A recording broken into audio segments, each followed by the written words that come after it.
Hello everyone, my name's Sam and I am 5 years on testosterone. Before we get into the video, just to let you know, I am a queer person who talks about my experience with chronic illness, so if that sounds like something that you'd be interested in learning more about, then please do click subscribe. 5 years, it's honestly wild. It's weird because it feels so correct that I am where I am, that I look how I look, that I am the person that I am now, that the fact that there was a version of me that existed before this that looked different and behaved different, not just in, the time difference of 5 years, but obviously in transitioning, it's weird. It almost feels like a whole other person, and especially with all this going on at the moment in terms of conversion therapy and things like that in the UK, it's so saddening because it can be so amazing, and that has been my experience. I'm so grateful to be where I am right now. In terms of physical changes, they slow down quite a bit, as is expected really. Once you hit that sort of longer term range of testosterone, the changes just do slow down. I guess I could say that I've gained quite a bit of chest hair and then lost quite a bit more head hair, so there's that. But as is obvious, I don't quite yet have a luscious beard of my dreams. In fact, I can't even produce an awful lot of impressive stubble. When you watch a lot of these videos of people who have been on testosterone for years, a lot of the time they will have certain changes that you want, such as a big beard, but it's not necessarily representative of everybody's experience. I've actually grown quite comfortable with the hair that I have. I like the way that I style it now, and I'm kind of settled and content with that. But it's not like I would complain if my beard just suddenly appeared overnight. I would be quite pleased, really. But one thing I've very much gained over the past year that means I've been able to be at peace with the speed of certain other changes or wait for surgery is confidence. I'm in a very privileged place now where my gender isn't something that I particularly have to consider an awful lot.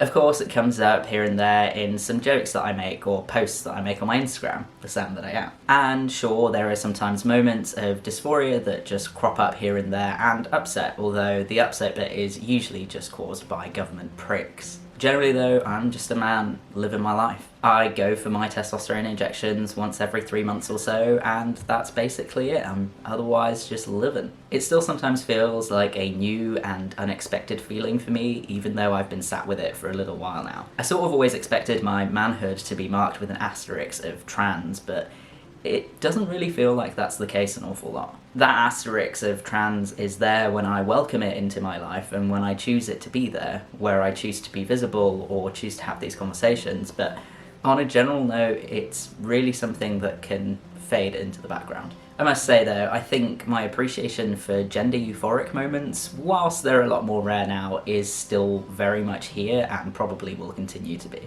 A lot of early transition moments of gender euphoria do eventually just become the norm, such as, everybody using your pronouns, but there is definitely space to still feel grateful and euphoric in certain moments. I, for one, still appreciate every single time I go and style my facial hair, even though there isn't as much of it to style as I thought I would have by now. I also recently had a really gender euphoric moment when I dressed up to go to the Bridgerton ball with a secret cinema. So much so that I've posted about it on my Instagram loads, but it just made me feel so great, and those moments are just really precious. One of those things that's a great privilege, but something that's made me realise how far I've come, is how easily I can shrug or laugh off being misgendered.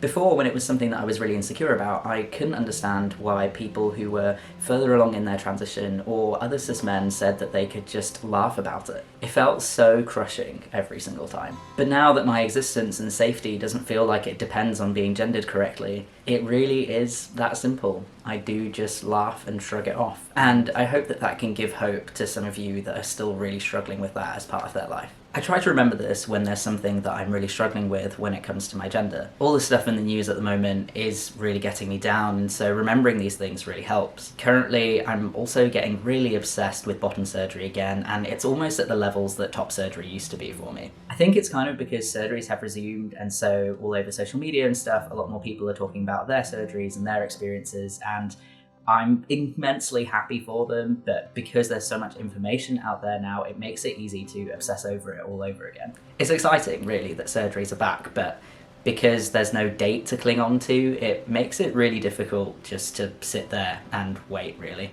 But then I try to remember, like with being gendered correctly, that there will come a day where pining over bottom surgery will feel like a distant memory, and my meta will feel like it was always there. And to you watching this, if you're waiting for any stages of your transition or for any changes, know that the day will come. And hopefully you too will reach one day where it is all a bit wonderfully mundane. I don't know when I'm next going to do one of these videos. I don't really have enough changes, and I feel like I've hit a point where I'm just content. It doesn't really make sense to make these every year anymore. I think maybe the next one I'll do is in about 5 years or so, if I'm still sticking around with this video stuff, because it's kind of nice to see people further along in their transitions, and it's kind of rare to find.